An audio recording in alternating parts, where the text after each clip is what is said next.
देश नीति, केवल सच्ची और पक्की खबरें।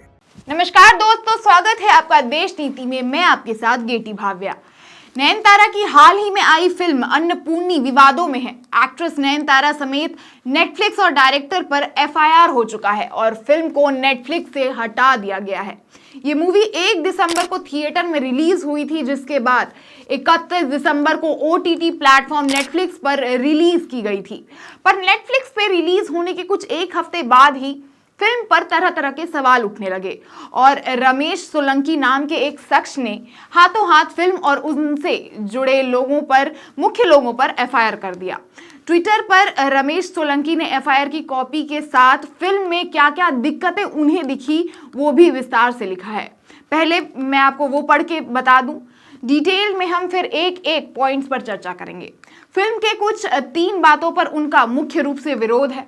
पहला, हिंदू पुजारी की एक बेटी बिरयानी पकाने के लिए नमाज पढ़ती है। दूसरा, इस फिल्म में लव जिहाद को बढ़ावा दिया गया है। तीसरा, फरहान यानी जो कि अभिनेता है ने अभिनेत्री को यह कहकर मांस खाने के लिए प्रेरित किया कि भगवान श्री राम भी मांस खाने वाले थे। दरअसल इस मूवी में वाल्मीकि के प्रसिद्ध रामायण में एक श्लोक है जो कि एक्टर द्वारा पढ़ा गया है। तौ तत्र हत्वा चतुरो महामृगान वहा मृष्यं पृष्यंत महारुरुम आदाय मेधयं त्वरित बुभूषितो वासाय काले यया त्रुवन स्वप्तिम। और अर्थ बताते हुए कहा कि राम, सीता और लक्ष्मण ने भी वनवास के दौरान मांस खाया था। हालांकि इस श्लोक पर मूवी से पहले ही काफी विवाद है।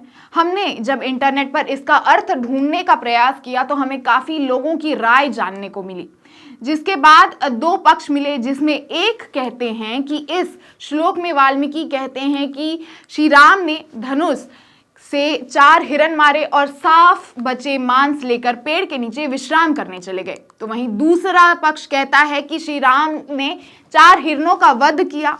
चारों हिरण में पाए जाने वाले 4 मुख्य प्रकार के हिरण थे और फिर कांडमूल यानी साग सब्जी लेकर पेड़ के नीचे चले गए।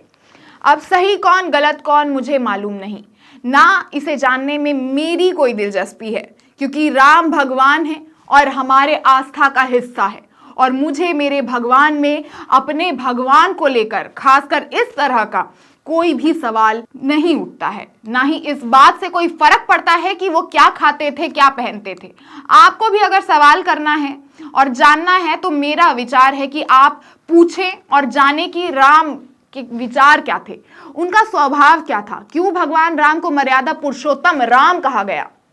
खैर, मुद्दे पर लौटते हैं, जिसके बाद इस फिल्म के निर्देशक नीलेश कृष्णा समेत इस फिल्म में उपस्थित सभी अभिनेता अभिनेत्री पर केस दर्ज हो गया है। नयनतारा की ये 75वीं फिल्म पर विवाद राम के खान पान पे सवाल खड़े करता है।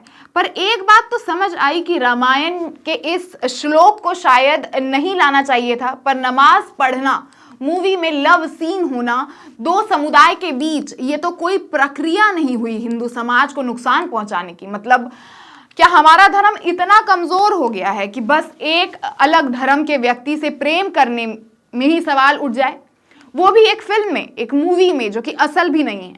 क्या एक हिंदू लड़की नमाज पढ़ ले तो हिंदू समुदाय का अपमान हो जाता है? अगर सवाल इतिहास पे उठता है तो समझा भी जा सकता है, पर ये 2 लोगों का निजी हक है कि वो किससे बात करते हैं, किससे दोस्ती रखते हैं या किससे प्यार करते हैं। जिस तरह से बस एक मूवी को धर्म का मुद्दा बनाया गया है, कहीं ना कहीं ये मूवी धर्म की टॉलरेंस पर, हिंदू धर्म की टॉलरेंस पर सवाल उठाता है कि कैसे बस 1-2 सीन को लेकर बवाल बना दिया गया है, कैसे ये एक राजनीतिक मुद्दा बन गया है या कहूं बना दिया गया है। कुछ हद तक ये गलती फिल्म मेकर्स की भी है। धर्म से जुड़े ऐसे किसी भी मुद्दे को जबरदस्ती घसीटना जिसपे पहले से ही विवाद हो, इसकी कोई खास जरूरत नहीं थी। फिल्म इस श्लोक के बिना भी बन सकती थी, वो भी इस माहौल में, क्योंकि ये कोई नई बात तो नहीं है कि पिछले कुछ वर्षों से जिस तरह से हर कोई धर्म का ठेकेदार बन चुका है और बिना पढ़े जाने छोटी छोटी बातों पर आहत हो जाता है, तो कोई तो समझदारी से चले। हालांकि अभी के लिए ये फिल्म नेटफ्लिक्स से हटा दी गई है और जी स्टूडियोज ने लिखित माफी भी मांग ली है और अभी वो कहीं भी किसी भी ओटीटी प्लेटफॉर्म पे नहीं दिखेगी।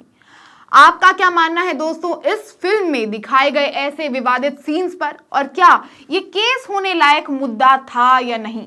हमें कमेंट करके ज़रूर बताएं, और वीडियो अगर पसंद आया हो तो इसे लाइक और शेयर भी ज़रूर कीजिएगा। मिलते हैं फिर ऐसी खबर के साथ, तब तक के लिए देखते रहिए देश नीति।